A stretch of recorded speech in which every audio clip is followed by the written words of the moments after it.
place the world keeps reaching for.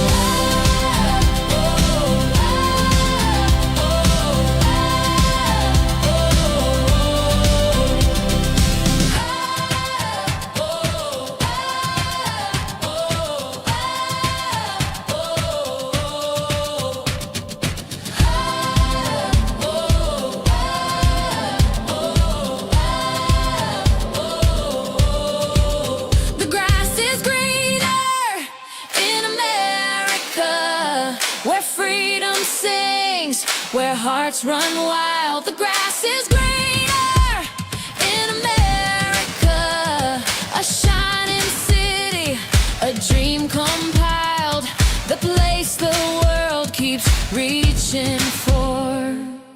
The grass is greener in America, where freedom sings, where hearts run wild. The grass is greener in America, a shining city, a dream compiled, the place the world keeps reaching for.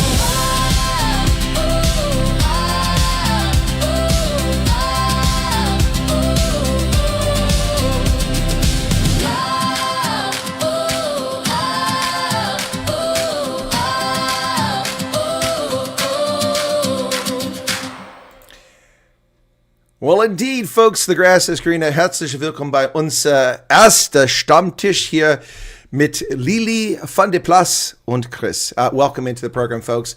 Lielie van de Plas down there in sunny Texas where it's warm, although she's bundled up pretty tightly. And I'm here in central Pennsylvania where it is a little bit chilly. It's 19 degrees Fahrenheit. I think that's about -9 Celsius. How's it there in Dallas? It's freezing today. Colonel Chris, it's actually -2, feeling -8. So okay. today I'm entitled to dress up. Okay, and you are sitting outside, so we'll give you that. Hey, folks, yeah, things are bigger in Texas. That's true. But welcome to the program. We're trying something new. It's not necessarily going to be at this time because I usually do the refugee chat at this time or an hour prior every week where I have information and analysis about what's been happening. But people really enjoyed Lielie coming on the program. A lot of people are enjoying her channel and the interaction between the two of us. So somebody said, you guys should do a show together. I said, well, that's a good idea. So we're going to try this approach, and we'll take your feedback on this. What we want to do is, what are we hearing? You know, Lily's in touch with a lot of refugees. I'm in touch with a lot of refugees. We hear lots of things anecdotally. We'll talk, we'll discuss, and we'll like, oh, that sounds like nonsense, or that makes the truth. And we'll just see how it goes. You guys can ask questions in the chat. We'll do our best to answer them, but I'm going to have to put on these reading glasses because I am still... There we go. Oh, whoa. That's what Lielie looks like. No, I'm just kidding. Yeah, no, it's I'm having a little trouble with my eyesight today. But anyway, so Lielie, you're cold. This is a new experience for you. Is this the coldest you've ever been, or have you been in a colder place? No, this is pretty much the coldest I've ever been today. Today's freezing. We were so cold. We got up for church, and it's nice and warm inside. And I like look at my phone because that's the first thing I do. Because every day I'm like, is it going to snow today? You know. So I open up my phone and I'm like, -2 outside, and I walk out because it looks sunny. It looks like it's warm. Yeah. And I walk out. I'm like, no, not going to make the kids walk to church today. I'll go. So I'm guessing that you guys aren't going to be coming to Pennsylvania to visit me anytime soon, given how cold it is up here. No, not soon, but we will come. Okay, that's cool. Well, listen, it's been a crazy week once again. We had I had a certain person watch my video that I did last week talking about the employment authorization documents, and then went around and said that it's a scaremongering video, that I was lying. Professor G came out and said, no, the colonel's right, but he had a different opinion with me. And to be fair, I told people in my broadcast, I misspoke. I was like 2 o'clock in the morning, I was making the video, and I said I misspoke myself. But it's because I got tired of being in arguments with idiots like that. That woman attacked me earlier this year, lying about what I said. I never said what she said. I had said that you couldn't apply for a green card until you had 12 months in the States, and she refuted it, disputed it, and everybody got in a tiff, and all these people attacked me. I said, fine, believe what you want to believe.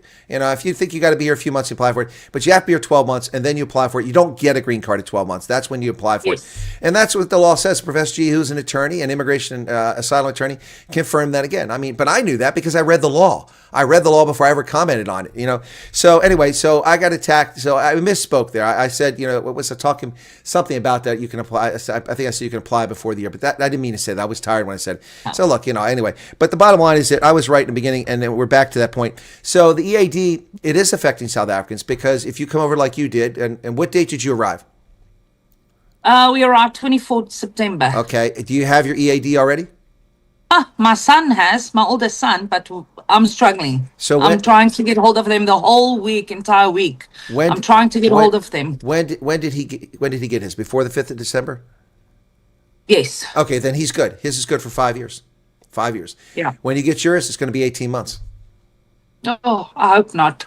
No, that's the law now, the policy. The policy changed on December 4th and effective December 5th. Anyone that was in process of getting an EAD or anyone that applies for an EAD in future as a refugee, an asylum seeker, a TPS, all these folks, you have to wait. You have to do it at 18 months renewal. And they're going to check your social media. They're going to check your behavior. I know that. I'm just praying that ours was sent to the previous address. That his was just the loss that you may came to the new. Got you. That you may have already been issued that just previously. I hope so too. Yeah. Yes. To our agent's address, because his address, his old office address was the first address they put up for us. Okay. So he's going to try and connect with them this week to see if it's maybe there, which I'm praying for. Otherwise, I know what's heading.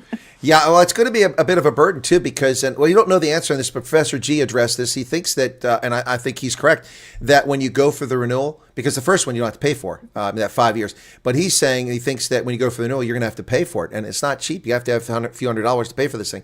I think he's correct, and I don't know. We don't know. We're going to find out. But the bottom line is that everybody who comes now as a refugee from South Africa is going to have to renew this at 18 months, and you can't apply for a green card till 12 months, and that was part of the crux of the argument. I told people that because someone asked me after I made the video, well, what happens if you have a green card? I said, nothing. You have an employment authorization document. That's what a green card is. It gives you permanent residency and ability to work in America. So if you have the green card in your hand, then you don't need an EAD. The EAD is in lieu of people not having a green card. So, so I got attacked on that too. But anyway, so the people coming after December 4th of this year will have to apply, and you can't get your green card till 12 months. You apply then, and it usually takes, as Professor G said, 8 months to 22 months to get it. So the odds are you're not going to have your green card. You're going to have to do at least one renewal. So you need to know that up front. That's my purpose. It's not scaring people. How does it scare people? You think people, Lielie, let me ask you this question. Do you think that people in South Africa are going to go, oh, I don't want to be a refugee now because I'm going to have to ask for renewal in 18 months? No. No. Who's gonna?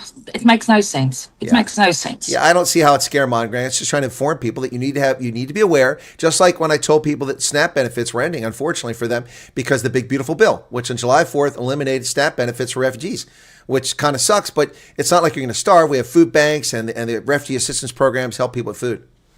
So I actually did a video this weekend. Well, I tried to, but I lost signal, so that was an epic fail. But to show people, because we went and we took all the new families to local food banks. And if you want to see what they go check my page, there's 2 separate food banks that we visited. I think we got 8 kgs of chicken. It's just so much. It's really so much. You won't starve even without SNAP. It's doable, and it's not just for refugees. It's for other people as well. But I want to share something before I forget, and my mind goes all ADHD again.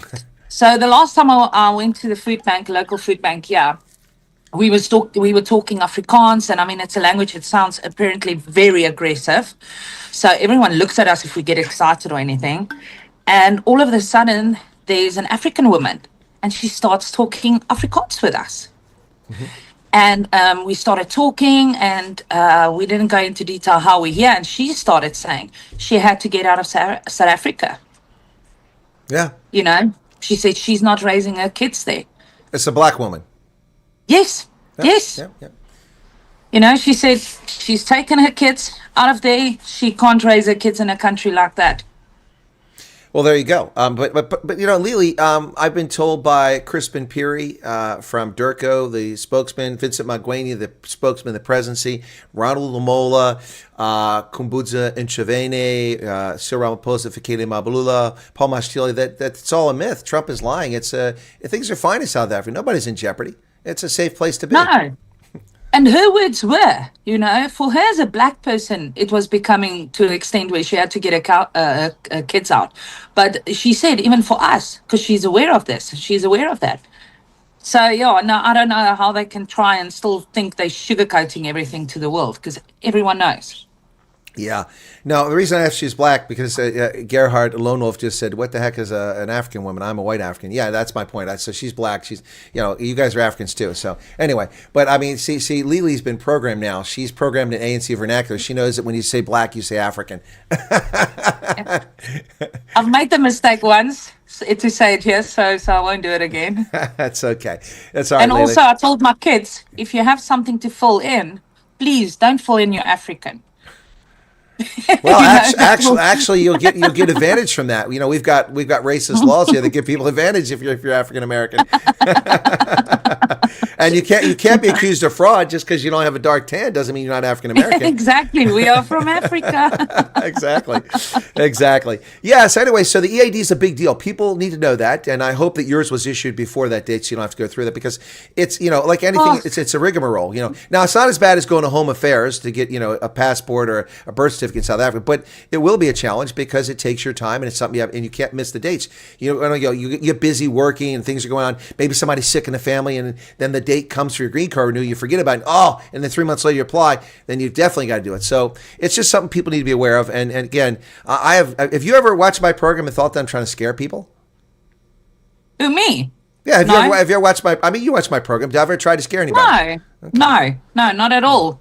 I think you're trying to warn us, you're not trying to blindside us. You're honest, you're helping, actually, as a matter of fact. Well, I'm trying. So, all right. So what are you hearing this week? Now, I did hear, I don't know if you heard about this, but remember Pet Lift? Pet Lift, the effort to get pets over here, and all the chaos that was involved in that. I'm not speaking ill of Pet Lift. I'm just saying that there was a lot of controversy. I got drug into that and wound up interviewing Morgan Alsop, who is the American who's trying to make it happen over here, and also his South African counterpart in South Africa, and then also Nicole Feldman, who was involved in that. But then they broke off and formed Project X, which they've got this. So they put me in their group in there. They sent photographs this past week of pets in crates at airports and said, we've had our first pets are on their way. And that's what I heard. So if that's true to Pet Lift and Nicole, congratulations for pulling that off. But I mean, I don't know if you've heard anything. Have you heard anything about pets? Because that's all I've heard. Because Morgan's been quiet. I heard that it's true. I actually have someone someone here that's on the group, and that's I don't know too much about it, but I know enough to know that it did happen. First pets came through. Well, I mean, and I have the photographs, but I mean, I don't have the manifest. I don't have the location they went. I don't know who got them. So I'm just saying that. So we're talking. So look, folks, do not sit here and criticize Lielie or myself if we say something that you don't believe in or isn't true. This is not a fact program. This is a conversation, the Stammtisch. We're sitting down, we're having a Weizen or coffee, whichever it is, and we're talking about what we've heard, and we're trying to make sense of it. Because somebody needs to do this. Somebody needs to have this conversation, because Lily's doing some videos on her own. I do some videos on my own. She's typically focused on what's going on from her perspective and what she's hearing, and I do it from not that what she's saying aren't facts, but I'm saying I do it from a fact-based and analytical perspectives, intelligence analyst, professional. Yes. So it's a slightly different approach. But here we're both just talking about what we heard. So that's what I heard. She heard it. I've seen the photographs. If it's true, congratulations. And the current status of Pet Lift, I haven't talked to Morgan in about a month, so I don't know where they're at. Last I talked to them before the shutdown, they had got approval from the State Department to be a cooperating or partner agency, and that's where it was left. But I don't know if they progressed because the lockdown's over now. What are you drinking? Coffee? Oh, my husband just brought me coffee. Okay. All right. Just checking. Is it Irish coffee? And unfortunately not. Shame. Tell him to try harder next time. All right. So that's what we heard about pets. What other crazy stuff have you heard this week? I haven't really heard much crazy stuff. I've been so busy. I had to go to DC on Friday. Oh, I've just been busy with people in California. In California, they don't have a lot of assistance from agencies there. Where at in California? So, Which town? Los Angeles? No, I don't think it was Los Angeles. I hope they're not in Compton. I don't know. I'll send to you afterwards. I'll forward to you. It's California, New York. In New York. New York's also been this week a highlight. I think there was 2 or more families that just didn't have anything. I spoke to a lady yesterday, but she's from a different state, and I'm sorry if I can't remember. I have to check because I've got hundreds of people sending me messages every day. I'm Yeah, connecting. isn't it special when you get thousands of messages on multiple platforms every day?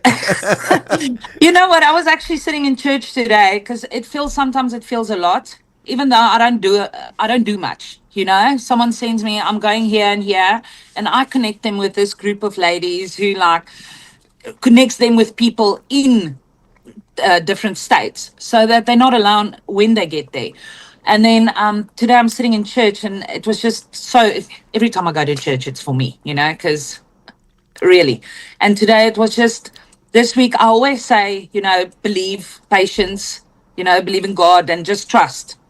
And someone said to me yesterday, yes, Lielie, we are here and it's so good and this, and we've been really blessed, but it's like you say, you know, we are God's favorites. And then this one lady, she sends me a message. She's new there, new in the country. She came a week ago. They gave her $50 and that's it. Ooh. Her funding will basically cover 1 month of rent for her. And I could just feel she was, you know, overwhelmed and didn't know what to do. And she's totally alone. And then I connected her, and it made the world of difference, you know. So yeah, it's something little. But today I sat in church, and it was just about how you can be there for someone, and something so little for me to connect someone with someone else who can be there for them. You know, that was like, okay, I'm doing something right. Might not do everything right, but I'm doing one little thing right, at least once a day.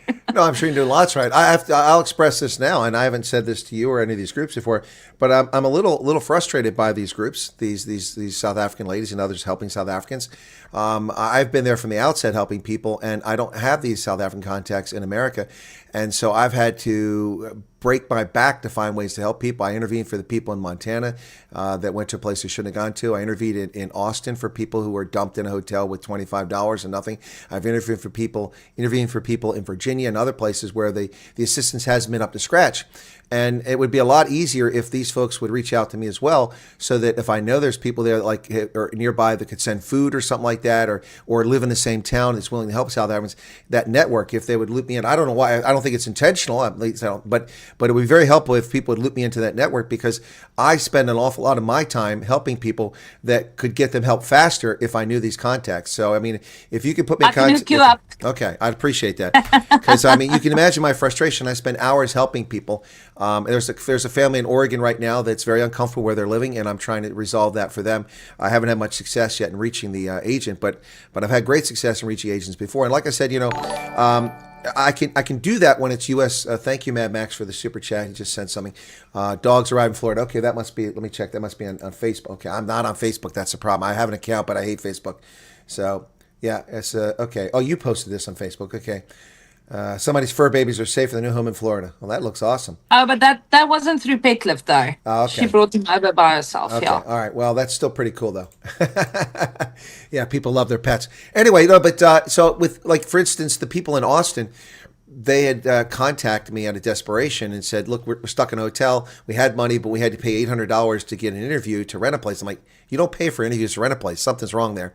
Anyway, so they were running out of money, and the agent who was from the LGBTQ community didn't like them, I guess, because they're white South Africans. Apparently, I don't know. Bottom line is they weren't getting help. I found out Thursday night. I wrote to the people because it was too late to call them. It was already after hours. I wrote to the people in Texas and said, listen, I don't know how much of this is true, and I'm not making allegations or accusations, but these people have told me the following. I have no reason to dispute them. This is the number of your agent. This is your agent's name, and this is what they say happened to them.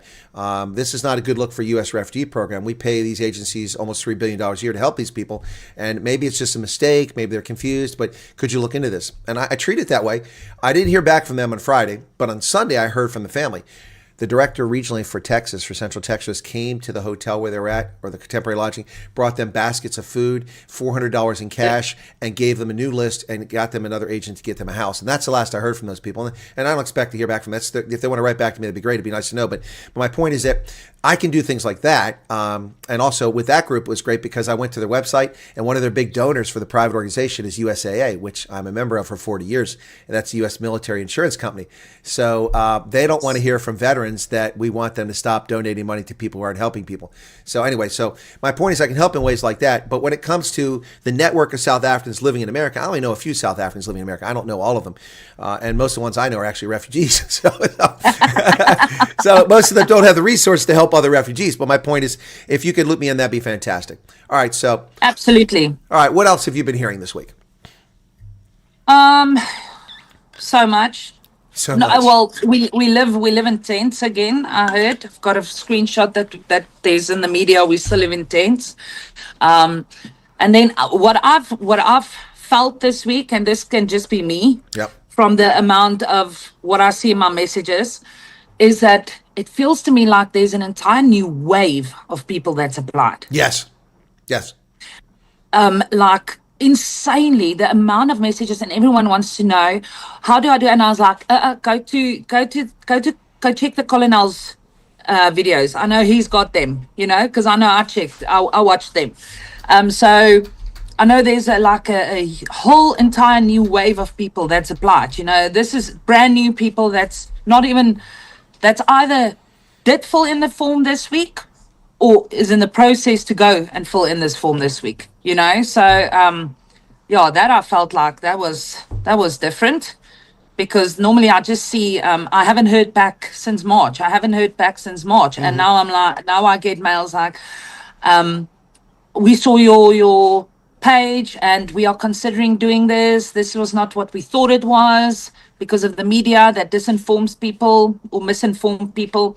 So there's quite a bit of new people, I think, that's applying this week.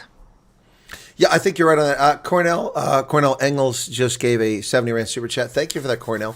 Hey, Lielie, here's the thing about all these South African refugees. If they keep watching my program, I'll actually start making real money when they come to America, because they'll be paying me in dollars. Yikes.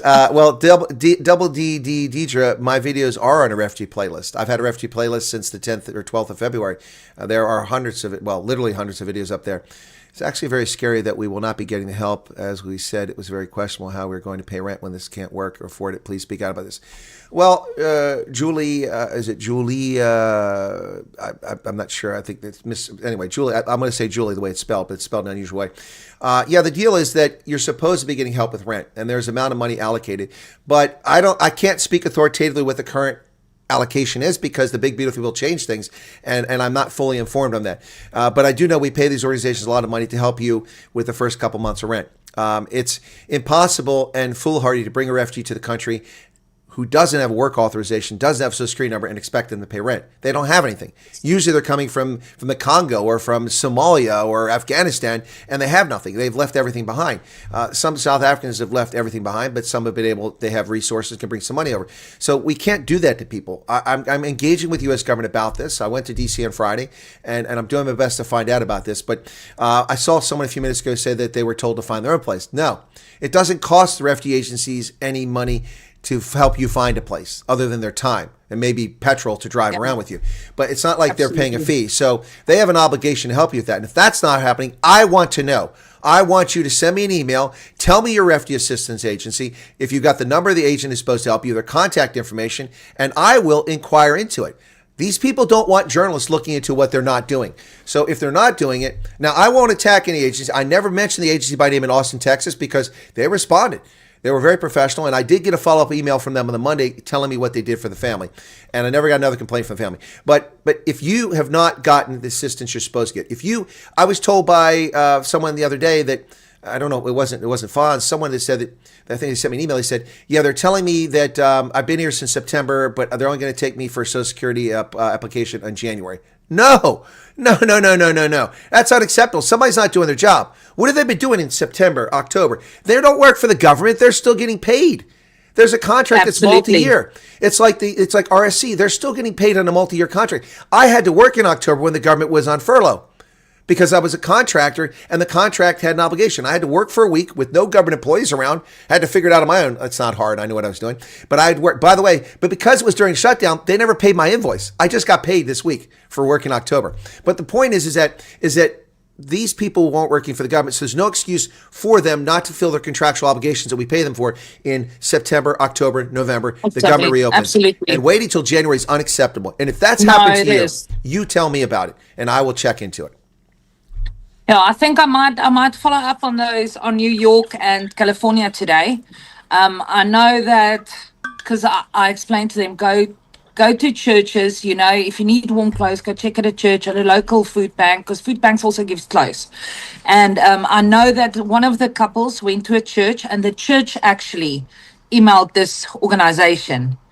And the next thing they got an appointment to come and do an orientation to come to the offices. So I haven't checked in yet. This was, I think, yesterday or Friday. I'll follow up today, and if there's nothing being done, I will put them in contact with you. Well, I appreciate that, and I can't promise, but I can promise to try. And I've had Absolutely. I've had That's very all good we success. want. Yeah, I've had very good success so far. So Hen Cornell says, I've said, there's a super chat 100 from Chilizuki Maki. I can't say. Chilizuki Maki. Thank you for the 100 rand super chat. Hi, could you guys please shout out to Tessa? She's here every day, nearly 5 years, and today's her birthday. Well, Tessa, happy birthday to you. I'll say it in Happy English, birthday. and I will let her say it in Afrikaans. Baie geluk met jou verjaarsdag. Yeah, see, that was too much for me. I got as far as baie geluk, and then I forgot the rest. Happy birthday, Tessa. You've been here for 5 years watching the program. Thank you for being here. And I was reading that message before the super chat came in. Let me get back to it very quickly. And that was from Hen Conal said, I've said from the beginning, obviously, the help you get is really appreciated, but just get me in the States, we'll make it work. The safety of my family is enough. I got you on that. And then someone else said, if you can pay for rent from the beginning, can you do it? Well, of course you can. But let me, guys, unless you're independently wealthy, when you come to the States, you're going to want to muster your resources. If you've got $1,000 from all your rand, hold on to it. Guard it. You're entitled to certain things. Milk them as long as you can. Look, I'm a person that doesn't believe in people milking the system. Let me explain that. I don't like welfare, but this is different. We're rescuing you from a vile situation, and we have an obligation to help you get started so you can be successful. We allocate these things so that can happen. Now, the people that try to milk the system later on, that's different. But what I want to say to those who are coming over now, if you're offered this assistance, accept it. Thank you. Don't have pride. Pride goes out the window. You're not supposed to be prideful. Just forget the pride. There's no shame in taking the assistance because you've come over as a refugee. Take it. If it's 1 month, it's 2 months, 3 months, use it and then go on. Because things can get expensive very quickly. You have a car accident. Now you need a new car. All right. The insurance won't pay for a 10-year-old car. You're not going to get enough money to replace that car. You know, you have a car you buy for $500. When you get in a car wreck, you can't buy a $500 car. A new car is $30,000 or $40,000. So you got to think ahead. Accept what's offered to you. Get acclimated. It's like the people, Lielie, and we'll talk about this now. Let's shift to this topic. The people who come here and then they pick up and move. I'm starting to have very little empathy for those people because for 10 months I've been telling them, when you get here, stay where you're at for at least a few months. Get acclimated, learn to drive on the correct side of the road, okay? Get your social security number, get your authorization to work, get your CV translated into something that's not South African but into American resume English, and then once you're comfortable, move. I had a family that went to Maryland. They had been in country for like a week, not even a week. They wrote to me and said, we need your advice. I said, about what? Well, a certain lady, the one that attacked me, said we should move out here to this place. I said, when? Well, right now. I said, is there a refugee assistance office there? No. So you won't have a case officer? No. I said, you realize that, how are you going to get Social Security? You haven't got that number yet. Do you know how to do that? No. Is she going to be there to help you? No. Okay, what about your refugee cash assistance? Well, no. So the point was, the other part of this, what made this story even worse, is that woman was telling them to move across the country. I don't know if she was paying for the move, but it's not free. You don't just get up and walk 3,000 miles. It costs money to get from place to place. To drive across country takes days. You have to pay for hotels or sleep in your car. And trust me, you're not sleeping in your car in the wintertime. You're going to die. Anyway, and then on top of that, Lielie, hang on. On top of that, they said to me, well, our parents are coming over in a couple months. They're elderly. I said, I said, where are they supposed to go? They're supposed to go to the same place we are. I said, that was by design. That's by design. Don't pick up and move across country. They're going to come to Maryland. How are they going to get around? They're probably only speak English. So this is something I want to share. I got a super chat real quick. Let me get that one. Then you jump in here. Zeph Sega says, hey, Colonel, we're waiting to fly. My employer that sits in the EU, I have to work within the first 2 weeks after flying. If I don't have the EAD, can I still continue working? I'd also like to assist where others can. Sega, I'm not going to give you legal advice. You're working remotely. I would, if I were in your shoes, I'd continue to work for my employer. If they held my wages for a bit, that's fine. But I mean, I'm saying I wouldn't jeopardize my employment with the European employer by working remotely. if you're here, because it will take some time to get your employment authorization document, at least a few weeks. So just use your best judgment in that. Okay, Lielie, I mean, how stupid is it for people to just pick up and move? Okay, so I actually dealt with a few cases in the last 2 weeks about this. I got a lady that texted me and said, okay, please connect me. I'm supposed to go here and here. This is our flight details. And in the same sentence, she's telling me that, oh, these people wanted to go to this other state. They must go on a bus. They must collect their money, go on a bus, blah, blah, blah, blah. So, and she wanted my advice. And I said to her, well, to be honest, I will not do that, because I know how much it takes from you to go through this process. And, I said to her, I advised her, but this is now my unprofessional, okay, uneducated. This is just from my experience. I said to her, I would stay put, because at least you are supposed to be where you're going to go. And they have to help you there. And she then got on the flight. She told these people she's not going to go there. She got on the flight. She arrived where she was destined to go. She phoned me the next day. She said she spoke to her. Oh, and I said to her, talk to the agent. I can't tell you, So she phoned me. She said she talked to the agent. They've decided to stay. She got a phone. And I still said to her, yeah, you can be happy, because I didn't get a phone. I've been in big trouble because I said that online. But anyway, so I said to her, yeah, well, I'm happy, because they were treated really well. That night she phoned me. She said to me, she's got friends. Can she give my number to them? They are in the house where she was supposed to go to. They are battling. They didn't have warm clothes. They didn't have enough food. Okay, so I think, so that was it. And then another guy phoned me, and they were all related, all people in one house, but, they weren't together. And I said to the one guy, as I spoke to him, his agent came, and I said to him, think before you do something stupid. Talk to your agent, get the facts. What will you lose? What will you gain? What? So he actually ended up not staying there. But there's other people that went there, and they are battling. They are battling. If that lady got into a bus with her family, traveled to a different state, she would have battled now. Do not do this unless you have $20,000 or more. Do not even think about it. That's very good advice. I wouldn't even consider something like that unless I had $20K on my person in the bank. Yeah, at least 20,000. Yep. Someone did it this week. I spoke to him. It cost him $10,000 to do it. Yep. And people are just stubborn. They don't want to listen. They all know better. And Lielie, let me get your take on this, because some Afrikaners and South Africans take offense to this, but they should, because I'm right. Tell me I'm wrong. South Africans, of course, Americans can be naive too, but South Africans will believe any person, Afrikaners in particular, with an Afrikaans accent, who says they know what they're talking about and is adamant about it. They'll believe anybody. They'll follow them to the ends of the earth. I mean, it happens. Look at that guy, Find Him Ever, who defrauded all those people. I warned people. They didn't listen to me. I don't know what I'm talking about. And I said, guess what's going to happen? You cannot give money to people. It's free. And they all got defrauded because they'll believe anything. And I don't mean it in an insulting way, but people are being told this here, this, that, and the other. There's a reason the program exists. They want to hold on to the hope. Yeah. That's what it's about. Yeah. We want to believe in good. We want to hold on to the hope, and it's an Afrikaans thing. It's an Afrikaans thing. Let me tell you, it happens to me all the time. My husband always say, are you never going to learn? And I'll be like, no, probably not, because I'll believe the second person, because I still want to believe there's good out there and people are doing things with good intentions. And I believe some people do it with good intentions, but they don't have the bigger story. They don't know what's going on. Yes, you're helping with accommodation, but are you going to be able to provide food, to provide warm clothes, to help with other assistance needed? So I believe there is good, but I also believe there's more than just one picture.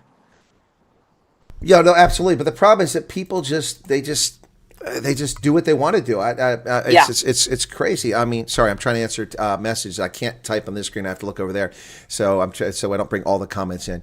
It's very frustrating to me. The people in Montana, that was used by a South African who lives in the States to try to get famous on TikTok. She tried to get famous, by saying, "Oh, look at this. What are these people doing here?"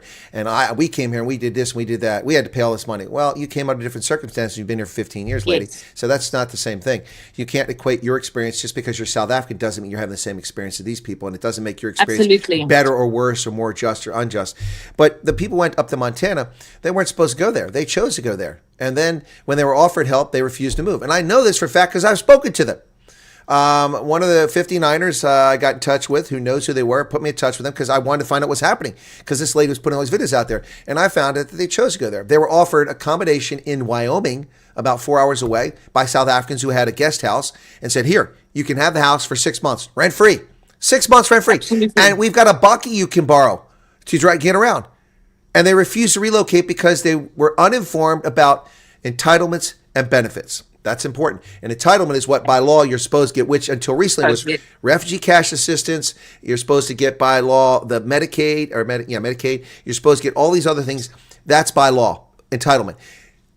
Benefits are things like helping you fill out your resume, how to do it in American English, taking you to the Social Security Administration, showing you how public transport works, all those things, helping you get your kids enrolled in school. Those are benefits. And they were conflating entitlements, the money, with benefits. And so they refused to move.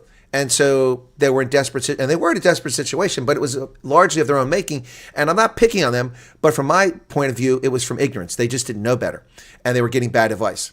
And so my point here is people should stop listening to these. Lielie, let me ask you this question. What makes South Africans think that somebody in America who's never worked in the government, who's never worked overseas, who doesn't speak multiple languages, knows what they're talking about? Now, Professor G is an asylum attorney.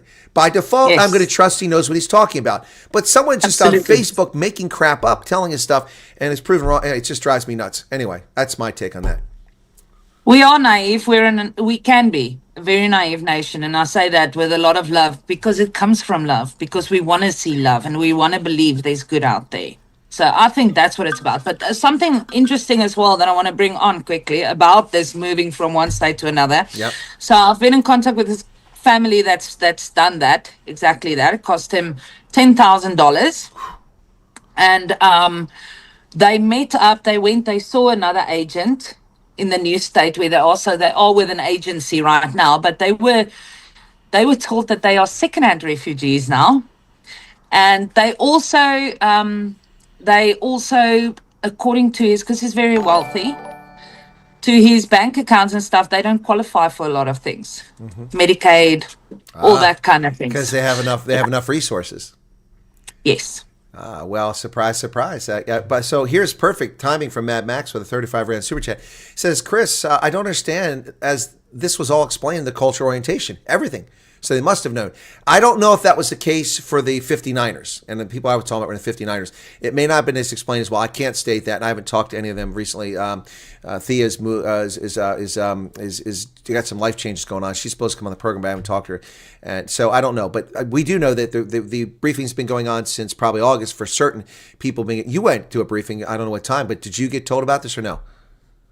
No, but I know this. Okay. If you read your resources that they gave you and all of that, I didn't have an orientation. I just had a travel orientation. But I knew all this because I went and I did research and I read what was given to me, all the other resources. It was all there. Yeah, two things. First off, I want to mention that I appreciate the trusting thing, but Pete Retief trusted Dingani. It didn't go well for him. Okay, I'm just saying. No, we didn't. I'm just saying. And the people, the women and the children and the elderly men that were left behind at Wien and Brauchans, they had to struggle mightily to stay alive, and some amazing stories of heroism that took place there as the impies descended upon them. So Justin Pirelli says, "Guys, once you get clearance to work, do you need to be officially employed by an employer, or can you do gig work such as Amazon Flex and Walmart Spark?" Well, I don't understand what you mean by that. That's officially employed. If you're not an employee of the company, then you're a contractor and you get a 1099 NEC for compensation at the end of the year. I get those from YouTube. I get that from my contracting work. So you can't work off the books in America. This isn't South Africa. This isn't Germany.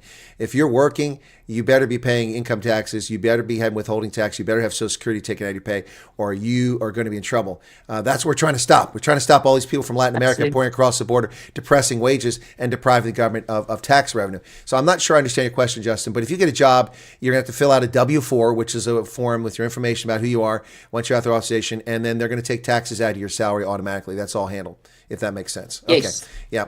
So yeah, people don't listen. A lot of people say in this chat, they just don't listen. They do what they want to do. And I don't understand why. I don't, I mean, I get some of it, but you tell people and they just continue to do what they want to do. Oh, well, what are you going to do? You know, they not just from you and me, but they know, man. They know they shouldn't do this. And it's hard. And I tell everyone, it's hard now, but it will be better. You know, you don't have to stay there forever, but just get your social security, get all your things in order. Make it easy on yourself, because it's like they want to make it hard on themselves. Yeah, and here's the thing for me, Lielie. I mean, I moved 26 times in 36 and a half years in the Army, 26, 27 times, all over the world. With the exception of being sent to overseas locations where I have no say whatsoever because the government sends me there to live there.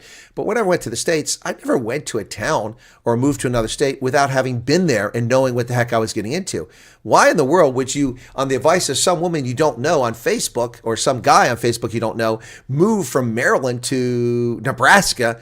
You know, if you know nothing about it, it doesn't make any sense, especially when you newly arrived in the country. That'd be like me moving to South Africa on my own, not as refugee. I moved to South Africa and I moved to Gordons Bay. And someone says, hey, Chris, you should live in Polokwane, in Petersburg. And I just pick up and move on that. I've never been there. How stupid is that? No. So I know one of the things that people are being told why they should move to different locations is, oh, there's a lot of drugs, there's a lot of this, it's such a bad neighborhood, it's such a bad state, it's just this. So what was funny was, because before we came over, I prayed, okay? I prayed, please God, just don't let me go to Baltimore, okay? Because I saw the videos. Okay, I know it's silly, but for me that was very scary. What I saw, because I researched the different states, and every time I googled like Baltimore, it's all those, you know, it was hectic. So this week someone sends me a message to connect them, and I connect them, and I ask which states are you in, and they're like, we're in Baltimore, and I'm like, oh my soul. And this person said to me, we have the most amazing caseworker. He said, it's like you say, you're not going to be in the best of neighborhoods, but it's what you make of it. And they have a good caseworker. They've been very blessed. They've been invited to Christmas dinners, you know, so it really is not about where you are. It's what you make of it. I had another guy that's actually shared on one of my lives. He came in and he said, I'll send you another message. And everyone's like, no, listen to the message now. And I was still asking him, listen, did you swear? Can I play this for the world, you know? And he's like, no, play it. Because the previous night he was telling me when they arrived, it was so dark and he knew it wasn't a good neighborhood, but he felt, you know, this is home now and it's what they make of it. And he didn't know where the grocery store was. So, and he said, no. Lielie said, go smile at your neighbor, ask your neighbor, because they're very eager. You know, all these other refugees, they really want to help. And he knocked on the door and he asked them, do they know, can they advise where you can find a store to buy a cold drink? And he said they just came and they brought him cold drinks, you know. And he said it is, you know, it makes sense to him now that it's what you make of it. If you're going to smile at your neighbor and be friendly, they're gonna respect you like that. So the lady that I interviewed with her son in Atlanta, the neighborhood they live in isn't horrible, but I wouldn't live in that neighborhood. I mean, looking at it from the outside, I've looked at it. I haven't been there, but I've looked at it online and did it. It's not an upper class neighborhood. It's a middle low income neighborhood, but they're very happy there. They're making the best of it. Their neighbors are friendly and polite, and most of their neighbors aren't white like them. But they're being treated with respect, and people are friendly, and so you know it's what you make of it. There are a few people that found themselves in dodgy situations, but I mean so we'll deal with it. Let me deal with a couple things in chat really quickly. Veroshka, who's been here for a while, says the Social Security number is valid in every state. Yes, not only is it valid in every state, it's valid around the globe and in outer space. What do I mean by that? A Social Security number is an individual identification number for a retirement account, although it gets used as an identity number in many cases illegally. A retirement account for everyone who works in the United States. works in the United States. And now every child born, it used to be after, because people were cheating on their taxes, taking credit for children they didn't have, so because they didn't have Social Security numbers. But then decades ago, they changed it. Every child at the age of 5 has to have a Social Security number. Then they changed it 12 months after birth. So now it's de facto kind of an identity number, but you really can't use it that way. I know that's confusing, but the bottom line is that if you live and work in America, you have a Social Security number or a taxpayer identification number. And people who are South Africans that live in South Africa have lived in America and worked here. They have Social Security numbers. That number stays with you the rest of your life. You want to make sure you keep that number with you. So yes, the number is valid in every single state. And the next question, you can tell new people are here. Jessica Streetum says, if you're approved, do they give you a list of states they have services available for refugee and you can choose? No. Let me explain why. You don't get to pick where you go. That said, if you have employment in America, you work remotely, or you have a company that's offering you a position, or you have family somewhere in the States, or friends who can help assist with your relocation and resettlement to ease you into America, you can tell them that when you're interviewed. And if possible, they'll try to match you up. And in many cases, they've done that. They send people. Now I've got cases, Lielie, I don't know if you know about this, where I'm getting told that if a family that's here doesn't accept their family, they'll be put to the back of the queue. They're not going to bring them over because Refugee Assistance Agency has no money. That is not how it's supposed to be. And I'm intervening in that case now. So you don't get to pick and choose, and you don't get a list of states. Every state in the union, the lower 48, has refugee assistance officers. They're not not government employees. They're private sector actors like the Lutheran Church it used to be Episcopal Church, but they're racist. They don't like white people, so they quit doing it when South Africans came over.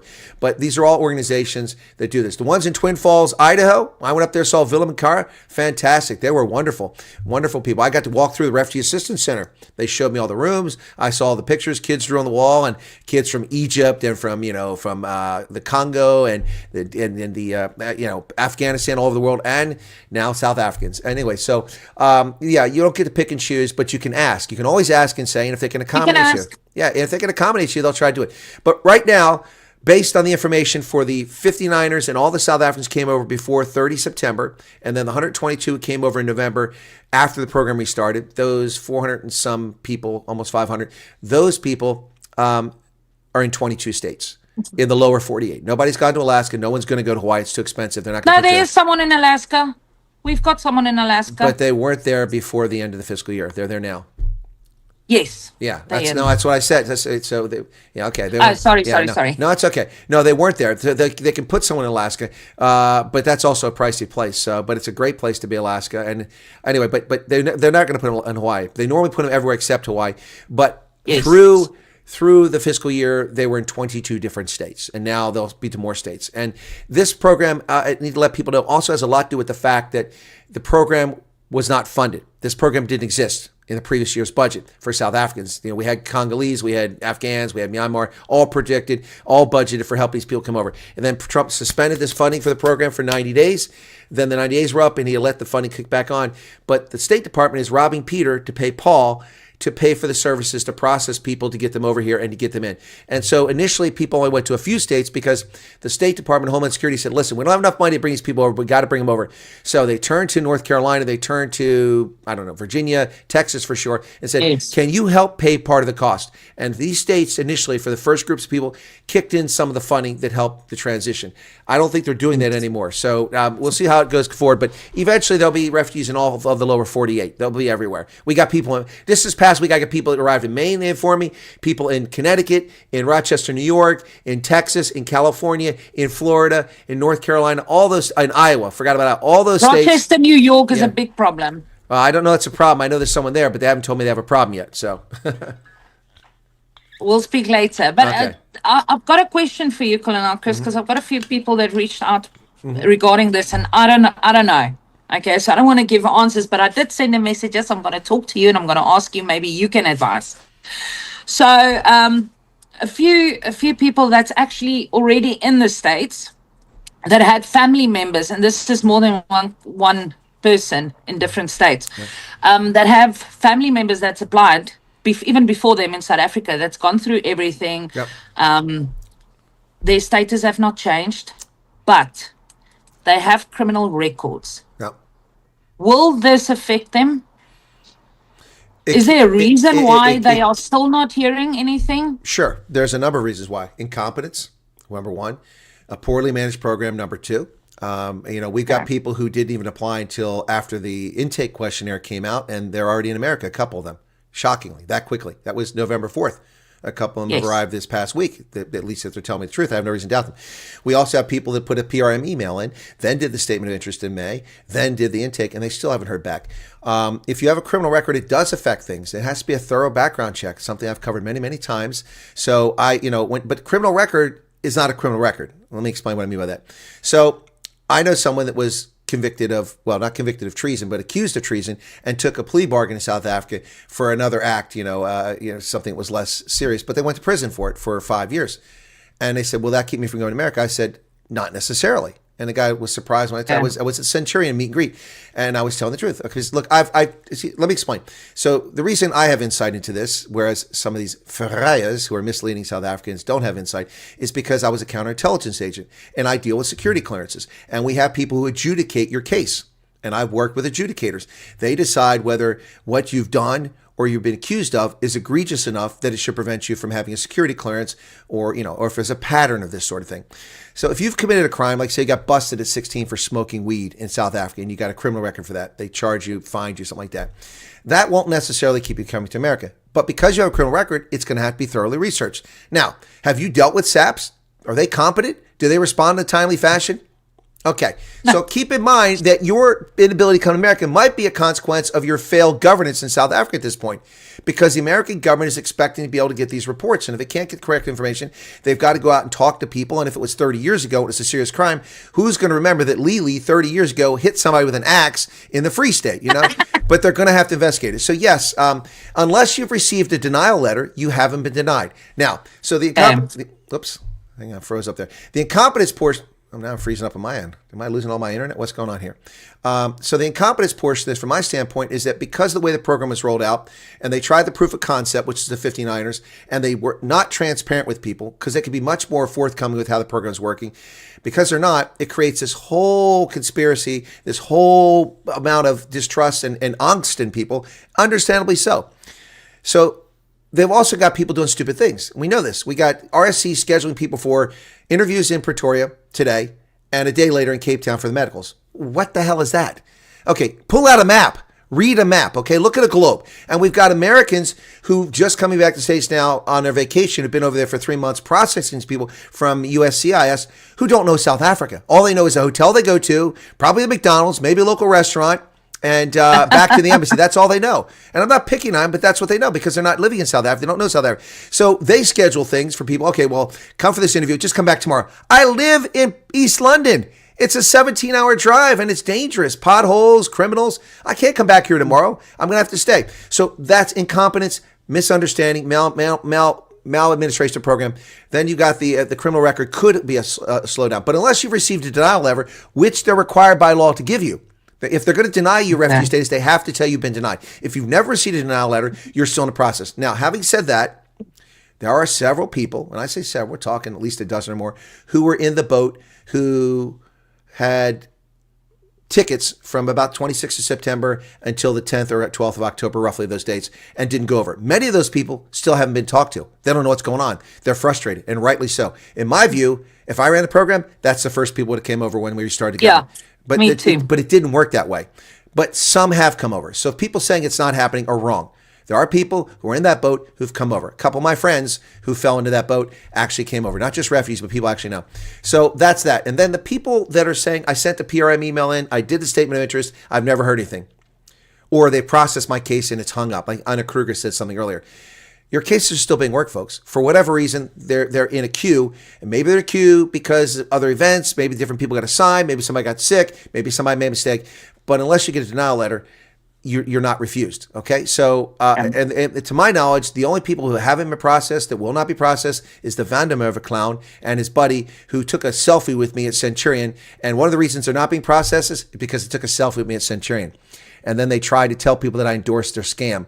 And then refugee aspirants called them out on that. And then refugee aspirants were at the guest house where the interviews were being conducted when they tried to scam their way into the program. And they dropped dimes on them and said, those are the guys who are defrauding people out of money.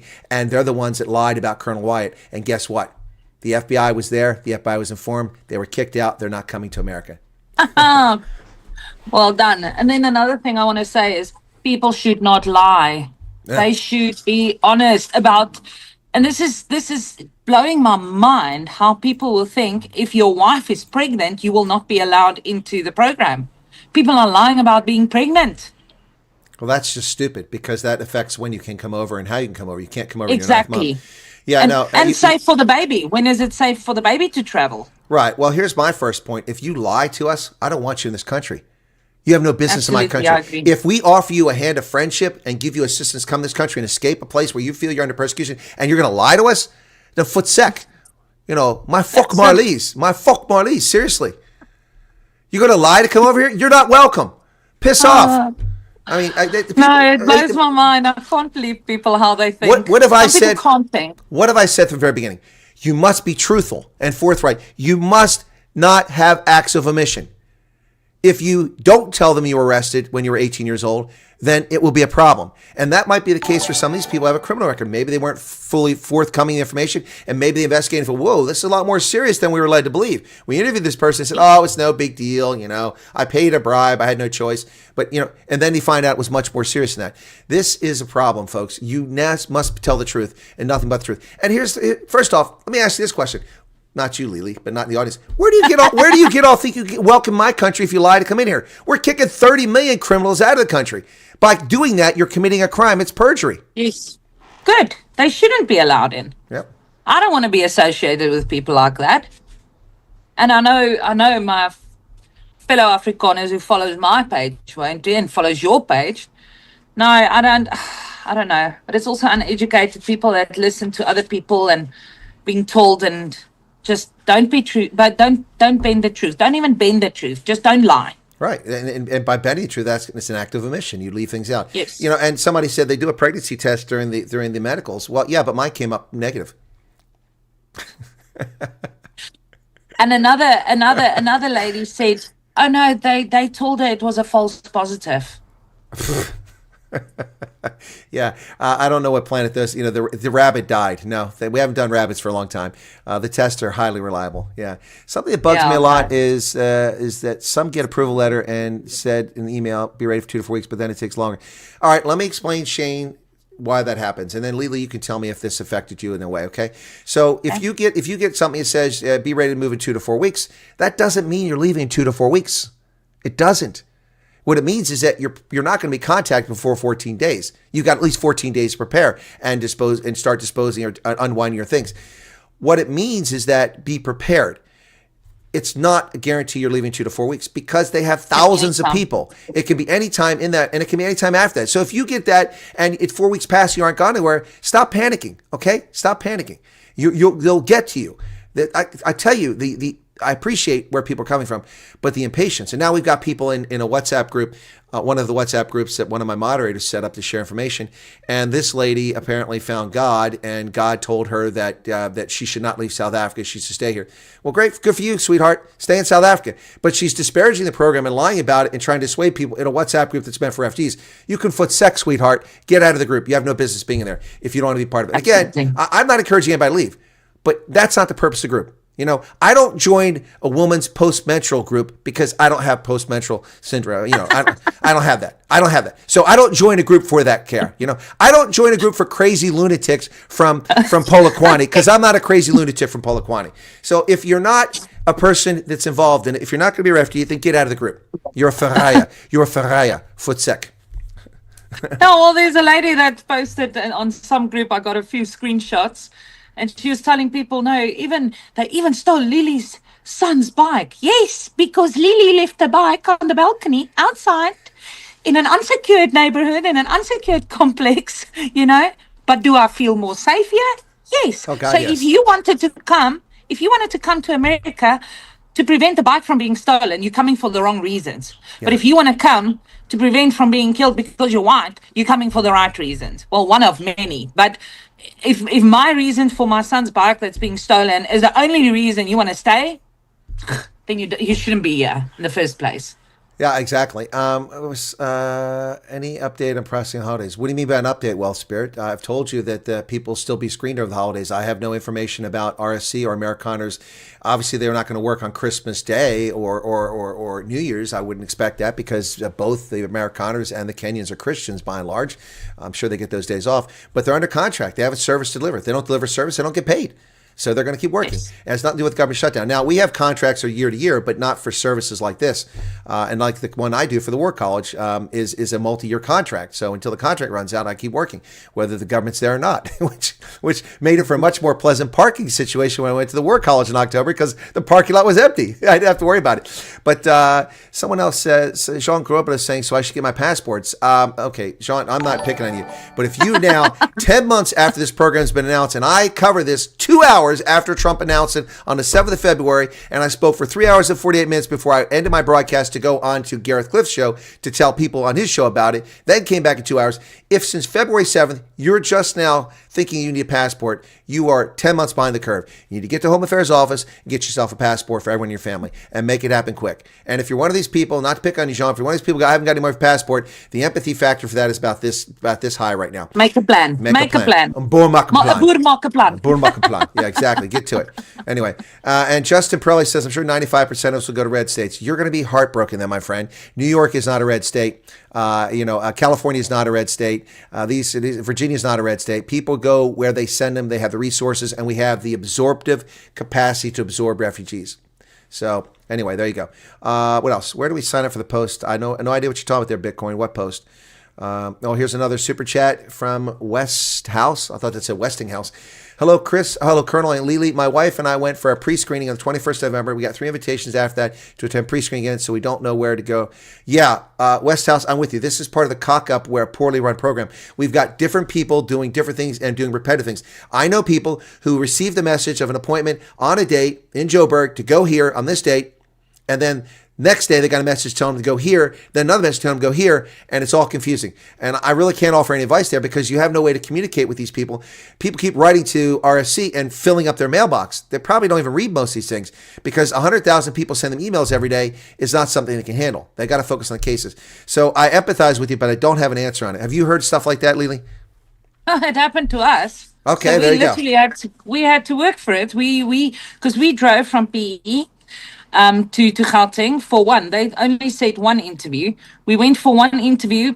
The end of the day, they told us the next day we have to be there. And the next day, which was on a Friday, they said during the interviews, they said, okay, you might, if you go through, you might have to go for your medicals the next week. So staying in Joburg, thankfully we had family and we could, my husband could organize with his job. But we never heard. Everyone that went with us heard over that weekend that they have to go for the Monday and the Tuesday for their medicals. And we were like freaking out because back then we didn't have case updates. We didn't check our status. We couldn't. And the Tuesday, I said to my husband, because then I was losing my mind. And I said to him, now we're going back. We're going back to where we were and we're going to ask them, what do we do? Because we can't stay in Joburg for 2 months, So we went back. He went in. They said they don't know, but they'll get someone to contact him. 20 minutes later, they phoned us like, oh, but we did send out a mail. You have to be there tomorrow. And while I was doing my x-rays, we got the email. Yeah, and that's another thing. So I had a lot of people didn't get multiple messages, but they were told that they would get they would be sent an email and it would come. But the message, the emails are becoming the day prior. And if you live in PE and you're told to go to Joburg, you got to get on the road. Yeah, we got on the road without an email. Well, and that's advice I tell people. Blind faith. And I only have one case of a person that's being told they weren't allowed to come in. But take the email, take whatever communication you have, text message, whatever they sent you with you. Go to the place you were told to go. Be there at 7:30 in the morning. And then, politely speak to the security people and say, I was told to come here. See? And they say, you're not on a list. Well, please get an American to come out here and explain to me where I'm supposed to be. I traveled all the way from Petersburg. We just switched places on the screen. What's going on? My Zoom just switches. Oh, was it you? Okay. Suddenly I'm on this side. What the heck happened there? Anyway, it threw me off. How can you control my Zoom? I have to stop that. We can't have that happen. All right. So the funny thing is, remember a while back, I asked you, can you check for me if you have this person on your followers? Yeah. So what happened was a lady in America contacted me. She's already here. Yeah. She received someone else's Oh, yeah. I've heard. email. Yeah. Okay. And I actually put his name, didn't put the whole family. I put his name on my page. So he was supposed to go the next day. He didn't have his details. She had it, and she's not even related to him. So I put his name up. Next thing, I get all these calls, his friends phoning me. He's like, what did my friend do? You know? And I'm like, is this supposed, because now you don't know who's telling the truth. Right, you don't right, want to get someone in trouble. So I just asked, is your friend going for his interview soon? And they said to me, no, he was supposed to go, but they didn't let him in because he didn't have his email. So I just said to him, okay, well, get him to phone me. But they did tell him he can go back the next day if he's got an email. So I said to him, well, send your friend my number. Tell him I've got his email. You need to contact me. So we got it. So that was like I felt very, very good about that. So Lielie, this is why this nascent network that's sprung up to help people, it's informal, that you're doing, that I've been doing independently, is so critical, because crap like this happens every day. I mean, the thousands of messages I get from people that are caught up in this mess because of incompetence with the program is just heartbreaking. And it's frustrating because I know a person that's had to fly to Joburg, Pretoria 4 times at a cost of tens of thousands of rand. It's insane. It's just crazy. So let me see what else got here real quick in the chat. Yeah, so that was Westhouse. I read his statement. Thank you for the 140 rand, Westhouse. Guys, there is thousands waiting for longer than 1 to 2 months. Yeah, if you've been waiting 1 to 2 months and you're freaking out, you need to take a chill pill, turn down the volume, go out, heat up the braai, because you're being impatient. There are people who've been waiting 8, 9 months, and some of them are being dealt with. Others are still wondering what's going on with them. There's people waiting for 2 weeks and they're freaking out. Yeah, I get it all the time. I get this. Well, 2 weeks ago they told me I was approved, but I got provisional approval. What does that mean? Well, it means it's provisional. It means that it's not complete. So yes. Yeah. Okay. So Lewis says we did the PRM, then we did the statement of interest, and then the questionnaire. Still haven't heard anything. Now I have empathy for Lewis and his wife. They did a PRM email to express their interest. Then they did a statement of interest to show their interest. And that was in March, I think he sent it, then May, and then November, and he hasn't heard anything. That's a bit unfair in my view.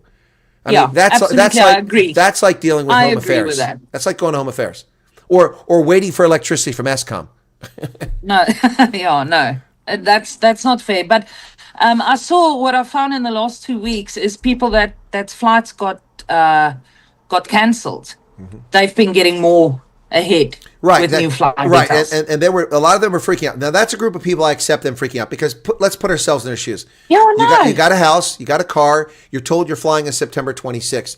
You go to, say your flight's in Joburg at RTM. So you sold everything. Yeah, so you sold everything. You go to Kempton Park, you're staying in a hotel for 2 or 3 days because you want to decompress. Then you're told the day before you fly you're not flying. And then nothing. The government goes for 43 days. What are you supposed to do? You can't go home. Your house is gone. You don't have a car anymore. You can't afford to stay in a hotel. A lot of those people I was able to help Lielie with food socks. So we've got them food, and at least 3 or 4 families I was able to find temporary accommodation for them until they found something else or they came to the States. Those people I have a lot of empathy for. But people who go through the process, absolutely, and then 2 weeks later they're freaking out and sending me emails, you guys really need to look in the mirror, a long, hard look in the mirror, because what were you doing on February 6th before Trump announced his program? Nothing.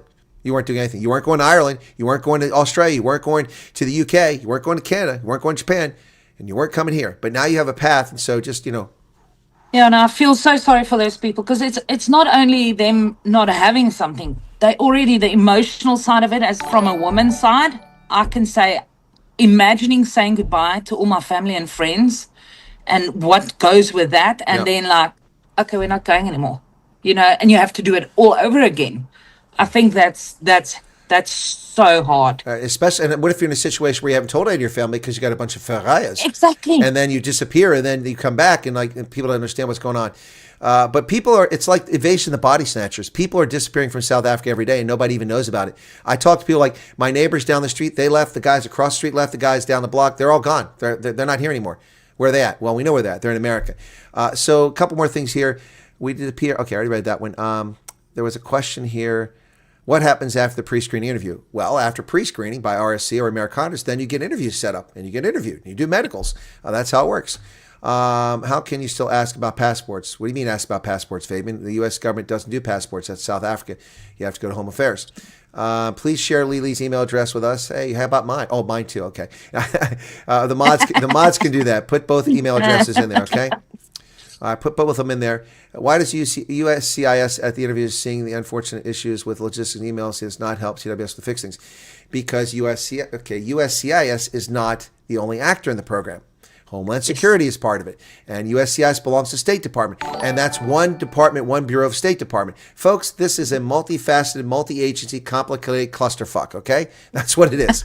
That's what it is. So Gaia Eternal, I appreciate your point where you're coming from, but I think I've just described it as best I can without hurting anybody's feelings. Yes, they have done interviews in Cape Town. I can confirm that. That's been happening since mid-November.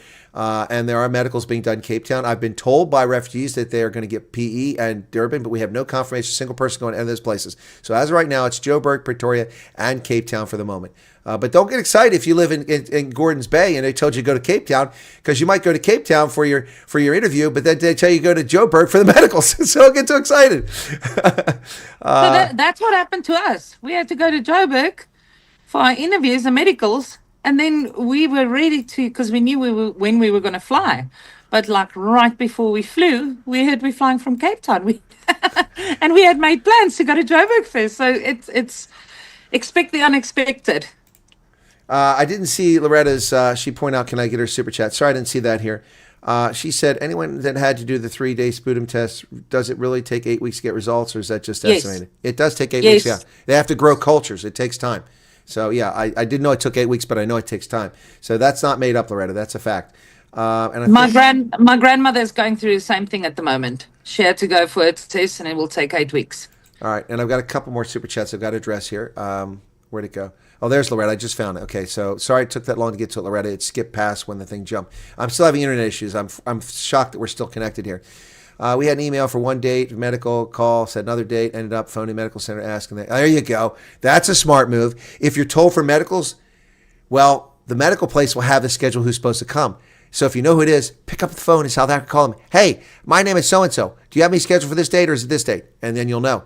There you go. Smart. They're not allowed to give information. Yes, I know that, but I would call anyway if I were you. We did. Yeah, exactly. I mean, what do you have to lose? They say no, or I can't answer the question. No, we went all out. Yeah, you do what you got to do. You know that. Okay. Does anyone? Okay. Where else? My job contract. But we did rock up, and our names were there, though. So, yeah, so it worked out. Thelma van Jasveld says my job contract finished. Also sold stuff, get financials, be able to pay for transportation, passports, application. Okay. Okay. What else? You got to have faith, says Fabian. Colonel, if possible, please see my super chat. I did, Loretta. And then here's one from William. Says, Colonel and Lielie, I had my pre-screen interviews this week in Cape Town. There you go. See, pre-screen. And there were a lot of Americans from USCIS there to oversee everything. They are well organized from what I could see. Yeah, but they won't be there next week because they're going to be on holiday. So I just let you know that. Waiting patiently. And they are entitled to that as well, you know? They are entitled to go on holiday because people get angry. And I'm like, why? They are entitled. They work hard. So, they've got families. For Kaika says that the color suits me. Well, look what I'm wearing. Matis. Yes, that's right. Stellenbosch. All right. So Helen says, yeah, whoops. Come on. Come back here, chat. That thing just disappeared. Where'd Helen go? Oh, I saw Helen of Troy there. Come on. Where's it at? It just disappeared. Sorry. If I find it, I'll get. So about SNAP food stamps. Apparently 21 Democratic attorney generals are suing the USDA in Blue Oregon. The first hearing is in 16. Apparently SNAP is likely to be temporarily restated. No, it's not. It's not. I don't know how these courts will do that because it's a matter of law. So the court is going to say that federal law is unconstitutional. Only the Supreme Court can make that determination. So I don't know how they're going to do that. Now, you might be conflating things, Adventure Icing. You might be conflating the SNAP benefits for Americans. But those things were restored. So I'm not sure what that case is about. So about the SNAP. Yeah. Okay. So I can actually vouch for, because I know what's going on here around us with SNAP. So we were approved for SNAP. And we'll be getting snapped. And just to put it out there, if you get approved, make sure you know which date. Because we got approved and I thought, I don't have to worry about food from the 1st of December. And no, our snap's only coming in on the 18th. Don't worry, anyone. Don't send me multi-messages. We have food. We are okay. But yeah, make sure about that. But then again, people who's got who found work above a certain amount of income, you will not qualify for it again. And then I also know from Texas, I know about Texas from the 1st of April, if you have SNAP, there is some policies in that SNAP that's changed. Like, for instance, now you are able to buy cold drinks, fizzy drinks. From April, you won't be able to do that. You won't be able to buy anything with something to do with sugar, because they're also trying to implement a more healthy system. Yeah, that's like RFK. make America more healthy again. Yeah, that's RFK. Yeah, exactly. Well, look, I mean, when I was a kid, unfortunately, I lived in poverty and had to use food stamps to go to the corner. We used to have corner butcher shops still back then. And I would go there. It was so embarrassing because the notes were huge and they were purple and orange and red. And everybody knew I was a welfare kid buying food. It was so embarrassing. So that's why I will never take a handout, because of that experience. It was so embarrassing. But you couldn't buy fizzy drinks. You couldn't buy candy. You couldn't buy crisp. You couldn't buy any of that crap. All you could buy is meat and vegetables and peas and carrots and cans, and that's all you can buy, and that's all it should be. We shouldn't be subsidizing people's obesity. We should be subsidizing nutrition. Absolutely. Yeah. Absolutely. And I know that for me, I have a bigger variety of healthy foods as well, and healthy snacks for my kids, because my kids are severe ADHD. Okay, so any blues, greens, yellows, reds, they know they should stay away from. Okay, like my son said to me in South Africa, oh, my teacher wanted to give us red lollies, and my oldest said no, and I told her no, we are not allowed to have the colors. So I always, in the beginning it was fine, I let them go crazy over Halloween because they've never had that, but I had to turn the brakes on because I know we would get carried away. But now that I've started like looking into it, there is just so much that's healthy. Yeah. You don't have to even worry about it. There's more than enough snacks that they will enjoy that's healthy. So I think it's a good thing though. Oh, sorry. You said attention deficit disorder. Sorry, I got lost there. But people slam America all the time, about obesity and all stuff. But I go to South Africa. The obesity is just as bad. Botswana is just as bad. Yes. Yeah, and they talk about there's no healthy food, there's no healthy plate. That's nonsense. People, you can find what you need to. You just have to want to do it. Ian says it's easy to say don't freak out. We were approved in early September, still waiting here. Well, Ian, at least you're approved. People who are in the process that and I know you've been in it for a long time, who put the PRM email in, put the statement of interest in, have been interviewed, don't know if they've been approved because there was no portal for them at the time. So, I mean, look, I appreciate where you're coming from, but and it's easy to say, and I always said that. I can't put myself in your shoes because I'm sitting here in Pennsylvania, but, I understand. The not knowing, I think, is bad. Yeah. Not that I'm saying the not knowing when is not as bad, but the not knowing, I know of people that's applied that went from the beginning for interviews, everything, and this is where I was coming from with and they still don't know. They can't check their statuses. I think that is bad. That is really. Oh no, it's really horrific. bad. And again, I mean, it's a Charlie Foxtrot. It's seriously my fuck Marlies. It's ridiculous. This should be. Have you seen that movie? I've interviewed the child. But did you see the movie though? Oh, the movie? No, I haven't seen it. It's in South Africa. I want to see it. I have to wait till I I get want there. to see that movie. Yeah. So UCSs do not work with the emails. Exactly. CWS in charge of the emails. The USCIS said they have no control. Exactly. Different agencies, different responsible. And they don't always talk. And they don't always know each other. Plus, you got to remember, we sent a whole bunch of Americans over on temporary duty to South Africa. We're spending hundreds of thousands of dollars on their hotels, probably millions, and their lodging and their rental cars and their government. Plus, we have to provide protection for them. It's South Africa. We're not going to send our employees over there. They're unsafe. We have to, and the embassy doesn't have lots of extra guards and security measures, so they have to. This is all very complicated. Anyway, Thelma von Yarsfeld said, "Thanks for answering my questions as well. We are still waiting patiently and stay positive. We applied in February, I think, and nothing. But they knew. I've honestly answered. We did not have passports." Thelma von Yarsfeld, please listen to me, my young lady. You're probably older than me. Who knows? Listen to me carefully. If you did a PRM email in February, and did or didn't do a statement of interest in May and since then, if you have not gone to the embassy's website since the 4th of November and filled out the intake questionnaire, you will never be called. You will never be called. I'm glad you're here tonight. Please go fill out the intake questionnaire. It takes time. Read the instructions carefully and thoroughly. Understand what you're doing. Please do not try to do it on a mobile phone. Find a laptop or PC. Sit down. You can save it. Save it. Put in the information as you go.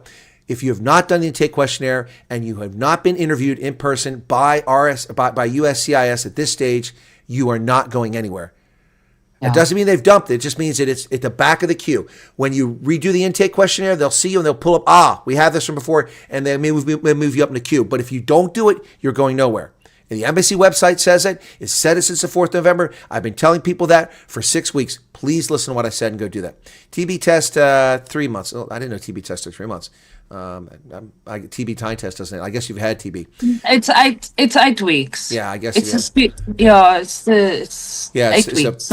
Yeah. Okay. So our case on 3 review, days. case gone blank just says on review. Yeah, guys. Also, this is look. I don't like the dashboard. The dashboard is causing more trouble than it's worth. It's confusing people. It gets updated. They change things back and forth, and that should be internal. You should only see it when it's. You should have a little status bar. 5 bars. Red, yellow, green. It's something like that. But these guys run the program. They aren't the kernel. They don't know how to run stuff. Anyway. All right, but they're doing their best. They really are doing their best. Sold a car for interviews. We would do what it takes to get out, says Helen. Gotcha. You can return, but you will not be allowed back in the U.S. No, you can't return. If somebody asks a question, Del Marie, somebody asks a question about return, you cannot return to South Africa without permission from the State Department, USCIS. We're giving you refuge. We're not going to let you go back to the Congo to go to the war unless you have a family member that's dying or has died, and you must go back, and on an exceptional basis, you can do that. Thank you both for everything you do for both. Off the bed, says Ronell. Okay. Waiting for my wife to write down the school education certificates like me speaking to a brick. That's how I'd write that. I'm on page 7, and yes, it is time consuming, but it's worth it. It says Mr. 79825. Sent the PRM email and then the statement of interest, and only, it just got deleted. So I was reading your message, she deleted it. So much for that.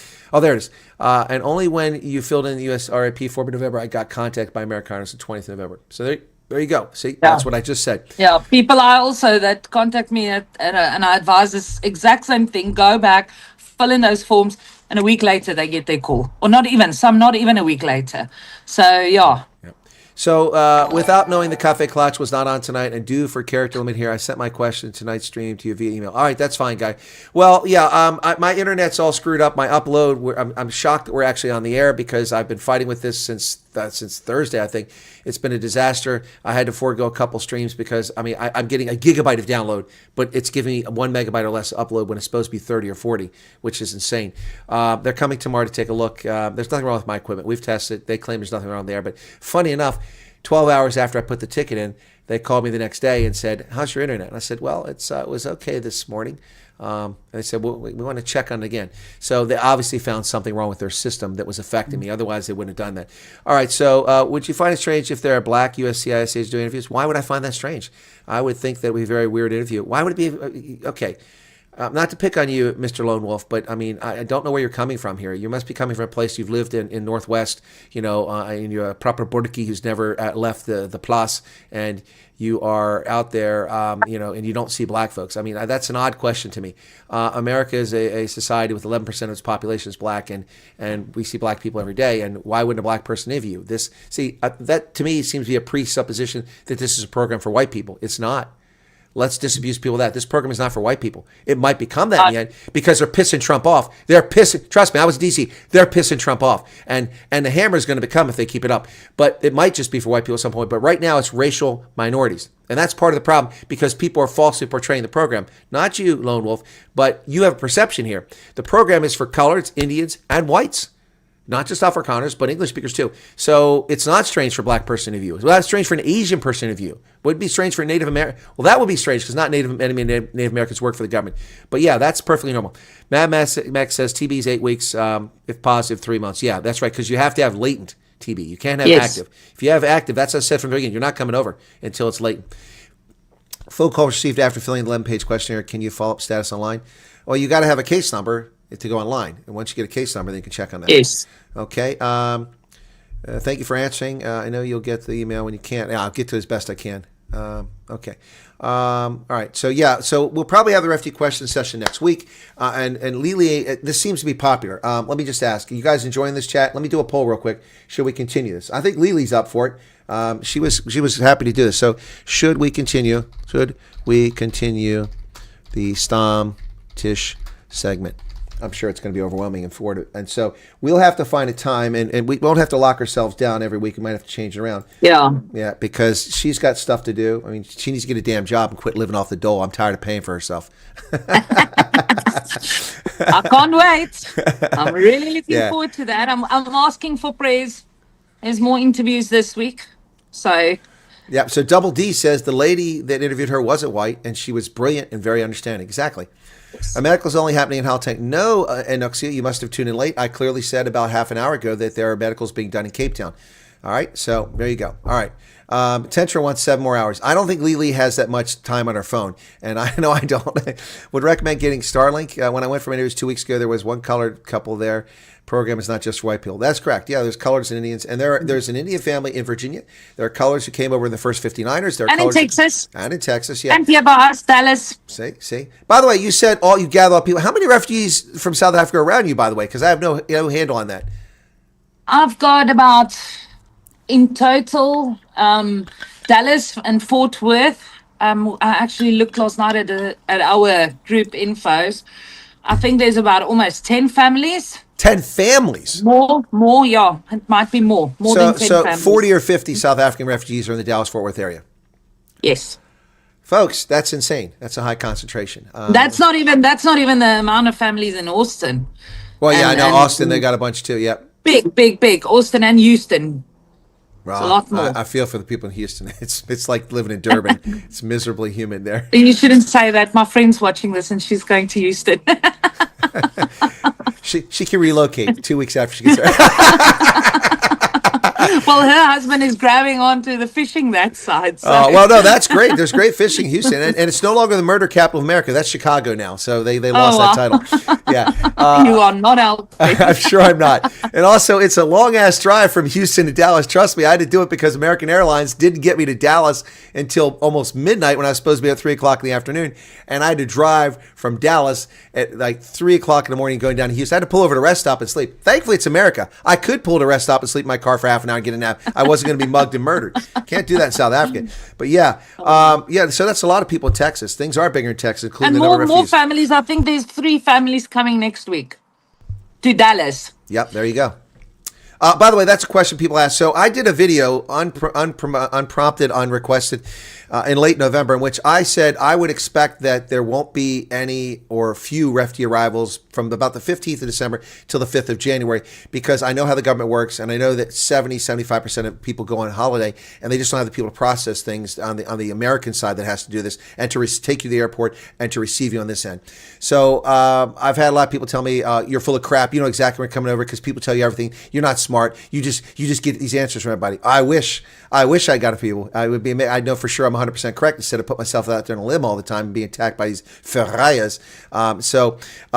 But I've got anecdotal evidence that there's flights coming through at least the 17th. There are 3 more days of flights coming before the break. 17th, what I've heard is 17th is the last. Yeah, that's what I have now. But that came after I put my video out. Yes, So, I remember. Yeah, so there you go. So we know that. Why are people saying medicals are some in Cape Town? Because they are, Julie. There are some medicals being done in Cape Town. I can confirm that. Ask them. If they phone you, ask them. If you are in Cape Town, you need to ask. Don't be scared. Don't be so excited because you got a call. You need to ask. Can I do my medicals in Cape Town? So Double D's asking, will the orientation still carry on and only be done in January? Who is doing orientation is my question. USCIS or is RSC doing it? If RSC is doing it, there's no reason it should stop except for the Christmas and New Year's holiday. Yeah. Yeah, and a very competent Kenyan. Oh, yeah, that's another thing, Lielie. I don't know. Did you deal with the Kenyans at all or no? Yes. Okay, so Amazing. Yeah, thank you. A lot of people with all this now. Who are these Kenyans to decide? They're not deciding. They're the vendor. They're a company that's paid to pre-screen people to make sure the questions are answered, make sure you're real, the phone number's legitimate. Then they hand your case off, but they're also paid to book your flights once you're approved and set your appointments up. So, who are they? They're the ones that the U.S. government hired to do it. And if you don't like that, you don't like Kenyans. Very professional. Very professional. Tough noogies No if you don't like problems. Kenyans. Apocalypse Ninja, I love that username. Evening Chris and Car Guards, that's right, we're the car guards on this channel. And Lielie, well, she's a car guard. Could you assist us with how it works to bring money over and how was Lily's experience? I don't know if Lielie wants to go into that. It's personal. If she wants to, she's welcome to. I'm not going to ask her, but I'll leave it open to her in a moment, and she can address it if she wants. She can ignore it. What I will tell you is that there are lots of ways to bring money over. You also have SARS limitations on how much you can take out of the country every year. And then there's also, when you come to America, you bring cash and or equivalents. If it's $10,000 or less, if you're fortunate enough to have that kind of money, you don't have to declare it. You can walk through the airport with $8,900 cash in your pocket if you're crazy enough to put that in your pocket. You can do that. If it's over $10,000, you must fill out the customs form and declare it. If you got $70,000 in your pocket, and you're a crazy person, but you got $70,000 in your pocket, you have to declare it. Doesn't mean they're going to confiscate or state taxes, but they have to track the money coming into it, because if it's electronic, they have to report that, so they have the information. So that's, you also can use Wise. Some people use that. I've heard it's not the best. You can use PayPal. They take about 3%. Transfer it to your dollar account in PayPal, and then it's sitting there already. And you can also, there's many ways to do it. Banks do it. I've heard Capitec is a good way to do it. Some people claim it's not, but most people say Capitec is the best. But I would, if you're able, I would keep my South African account if you have resources in it until you're able to transfer things. Absolutely. Over. Yeah. Also, I would do that. Yeah. I'm having trouble with PayPal at the moment because I changed my address and all of that. And now they are waiting for verification from me. And I can't give them verification because now I'm in America and I need an American ID and all of that. Yep. And it's so, yeah, battling, keep it in, I would advise keep it in a bank. Yeah, there's no payment. We don't, guys. You're not charged anything. The only thing you have to pay for in this process to get to America is your flight, and you only pay for your flight after the fact, because the way it's normally done is the International Organization of Migration, the United Nations agency, provides the funding to pay for an interest-free loan to bring you over. You can't just go buy your ticket. It doesn't work like that. So they provide your ticket, and then you come to America and you repay your loan without interest. You normally start 6 months after your arrival. However, 7. Well, we were told 7. If we want to before that, we can repay, but 7 months after arrival. Maybe they've adjusted it, but it was 6 months. But so 7 months. Okay, fine. But the point is, a lot of people, I don't want to have this loan. Yeah, you do. Do you know why? Because you build a credit history. You build a credit history, and it's interest free. It's interest free. Yes. I mean, it doesn't. The money you pay them back is worth less than they gave you because of it, because inflation. So if you ever get an interest free loan and you can afford to make the payments, then take it, because you can make more money on your own. Anyway, there's definitely a larger wave of applicants. Oh, we know that. Interview 2-3 December, and I do not mention locations. That's it. That comment's coming out of there. Remove. You do not mention locations on this channel. That's an operational security issue. People's lives are in jeopardy here. Threats are made against people. Do not tell people where locations are. Do not do that. You will be Please removed. don't. So I even on mine, I also asked the same for my channel. Just took that comment out. That was thoughtless. You didn't think about it. If you do it again, it's malicious, and you'll be banned from the program. You'll be declared. You'll be discharged with a bad conduct discharge. Guilty. Anyway, so if it's an honest mistake, fine enough. I got it. You want me to see your screenshot? Last message sent on WhatsApp. Okay, hang on a second. Mad Max. What has he got here?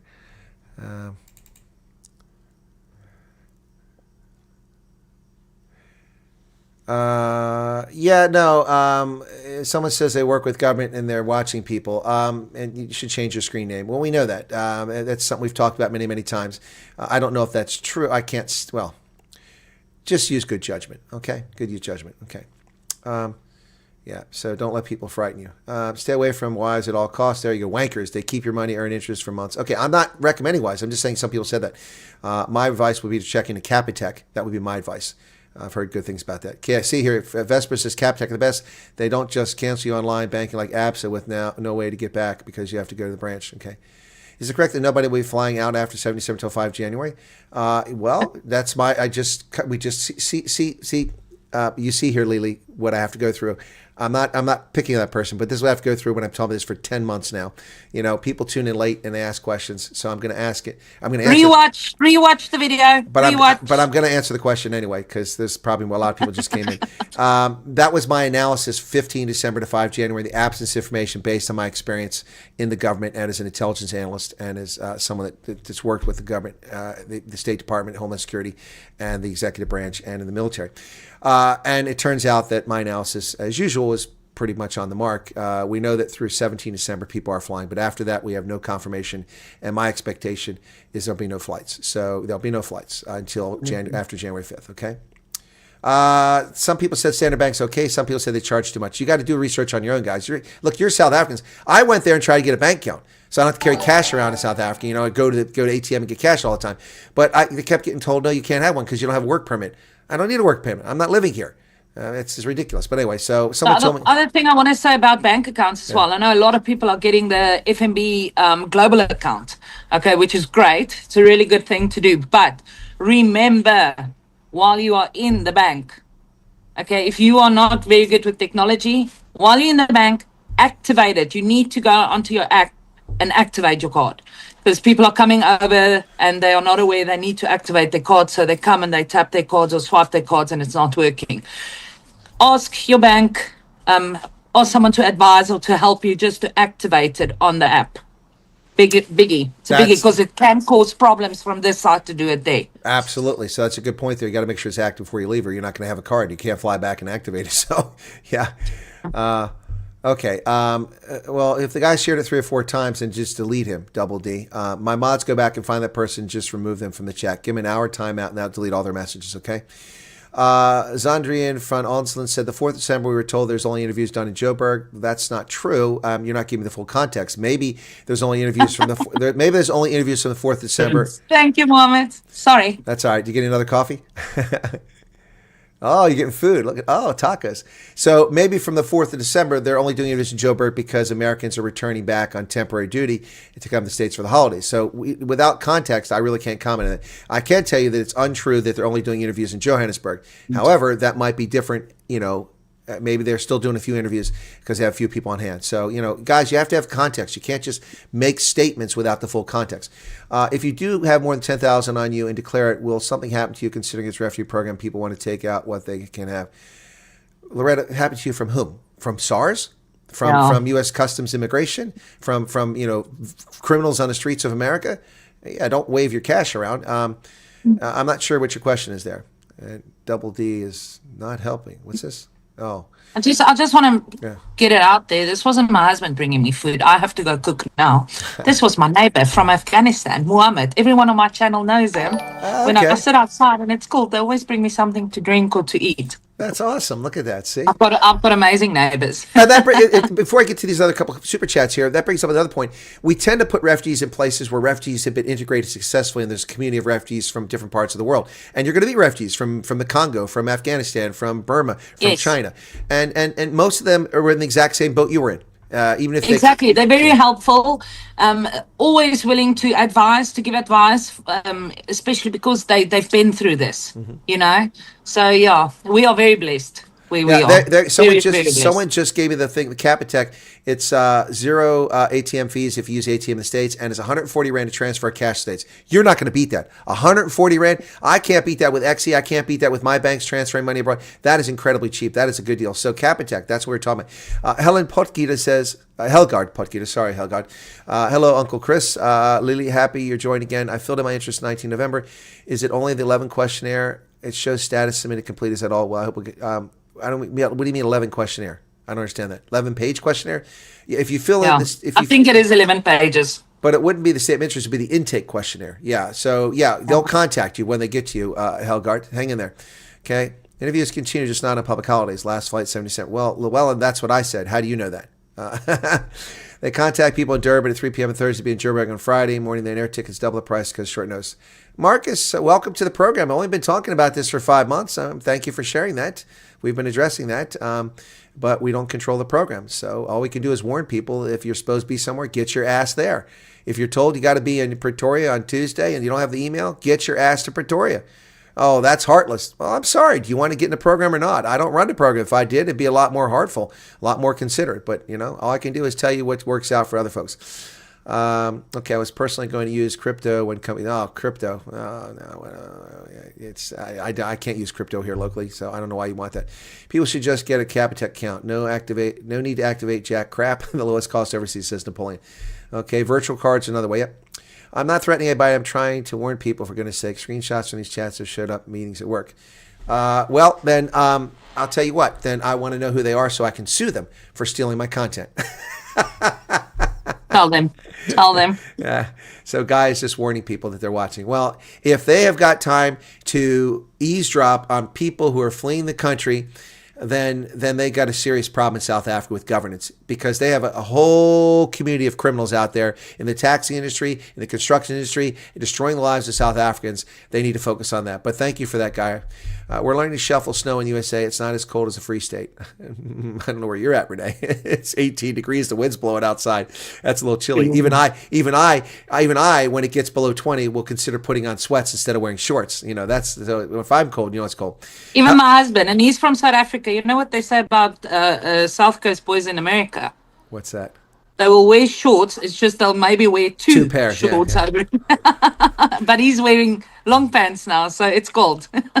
Well, Thelma says we follow all your advice, and thank you for your time and patience. You're very welcome. It says also good to follow Lielie as well. And I do recommend you follow Lielie because of the quick nature of setting this up. I didn't put her link below this, but it's in the previous interview, so I'll put it there so you guys can find her channel easy. I think most of you probably know where it's at, but if you don't. Thank you. I'm trying to help and warn people. No, I got you, guy. I don't think you're not trying to help. I'm just saying people need to not panic. Just be smart. We've had a lot of people change their usernames, but then YouTube went through this whole change recently where they messed everybody's usernames up. So, you got to be careful how you change it. So, all right. In the process, have money ready. Okay, good for you, Tentra. Fitnut said somebody out flying the 21st. I have no indication anybody's flying the 21st. That's news to me. All right. I am one of those that sent email the day before it closed, did a statement of interest intake, and I haven't heard anything. Sorry to hear that, Daffodil. That's unfortunate. All I can recommend is hang in there. Very. Yeah, and then Joe Texas, who's telling us South Africa that Texans don't accept vegetarians. Who said they did? I didn't. Oh, yeah, don't forget your Capitec PIN number. If without your PIN number, you're going to have a problem. All right, if my child is studying USA when the time comes for his interview is older than 21, what do I do if I happen to be in the USA already? Huh? If your kid's in the USA, they can't apply for the program. It's unfortunate, but that's the reality. They're going to have to go back to South Africa to apply for it, unless they change it. You can get a new digit on your phone. All right, thanks, Fabian. All right, so Lielie, we've been at this for an hour and a half or there, about an hour and 40 minutes, so we probably should wrap it up. I need to go cook. I still have a family. Well, I need to go eat. I still have a stomach that's empty. And you've been on it the whole day. I have. I had the Bulls. What a horrible experience that was, man. Oh my goodness, a horrible Bulls experience. And then after that, we did the news, and then now we did this. So I'm going to take a break here. Let me shut the poll down and see what the vote is. Okay, so we got 353 votes out of 4,400 people that tuned in, but I didn't do it right away, so probably about 3,000. So we got 10% responded to the poll. 97% said we should continue the Stammtisch. You'd make a great team. Well, I think so too. You can bring some of that warm weather from Texas up here, but not too much. I mean, I told you I was in Dallas. It was freaking, when was I there? July. It's really hot. I nearly died from the heat, man. I was walking around Daley Plaza where they shot JFK, and I'm like, let me get into a building. You don't walk around here in the summer, but we need to find you nice neighbors like I've got who can bring you food while we do this, No kidding. I'm hungry. Well, yeah, that'd be nice if my neighbors brought me food. I'd love that. All right, so for the inaugural Stammtisch, we wish everyone in South Africa and America Merry Christmas, a Happy Hanukkah, and if you're coming over this way, safe travels, and if you're in the process of applying, good luck with that. Lielie, any thoughts or comments or good thoughts for people before you go? Just be kind in the comments, be kind to your neighbors. No, see, she missed the line. Lilie's line is, trust the process. Trust the process. Trust in God and trust in the process. All right, cool That's beans. the thing. All right, folks, that's going to do it for Lielie and I. Thank you all so much for tuning in. I'm going to get to the other. Lielie, if you want to drop everyone. off. Okay, she'll drop off and I'll wrap up, okay? Cool beans. Bye-bye, Colonel. Talk Bye-bye. to you soon. All right. Now I can hear everybody talking at her and they're chatting with her. All right, folks, I hope that you liked that. It seemed like the interest was overwhelming. Finally got a new password in and went in, submitted again, even given confirmation. Now okay, there you go, Daffodil. I'm glad. That's good to hear. Thanks. We will do it again. I don't know if it'll be on Sundays because I usually do my refugee cafe clutch on Sundays, but we will do it again and we'll look forward to it. Okay. And, and so maybe I'm thinking I might do a special Christmas broadcast this year for refugees. If refugees want to call in, they're in America. If you want to do that, that's probably, I don't know how it's going to well, but it'd be great if a bunch of people did, like we've done in the past, but one for refugees specifically. Intake via my cell phone, ended up showing status completed, submitted. Should I rather submit? No. If I'm black, no. Okay, please listen. The reason I said do it on a laptop or PC is no. If you did it successfully, great.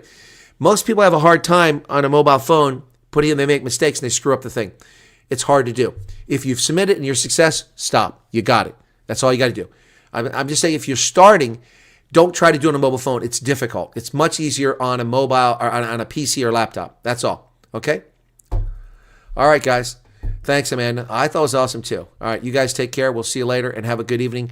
I've got some videos to make when I get something to eat, and I really do need to make some videos today because there's some stuff been happening in South Africa I need to talk about. All right? Cheers, everybody. And to all the car guards out there, this is for you on the way out the door. This is for you on the way out the door. Down by This the is for lot you. near the Yeah, old yeah. cafe where the sun fries cars all night and day. There's a wild crew doing what they do. Yeah, you know them, the parking lot crew. Refugees with moves so tight, waving cars in left and right. 10 ways to say, yo, park that straight. 12 for bro, you're 20 late. Neanderthals in safety vests, snack in hand, but doing their best. One grunted loud, broke out in a jig. Turns out he just wants a parking gig. Canines bark like they run the block. Chased a drone down, beat the clock. One gave change with a tail wag spin. That dog's got tips and a toothy grin. Who you gonna call when the lot gets loud? Parking cones up and they're drawing a crowd. Whistles blow and the scooters fly. It's the parking crew and they're riding high. From the streets of town to the lot bazaar, they'll guard your ride like a superstar. Yeah, from Josie streets to America, it's the funky, fearless parking lot crew.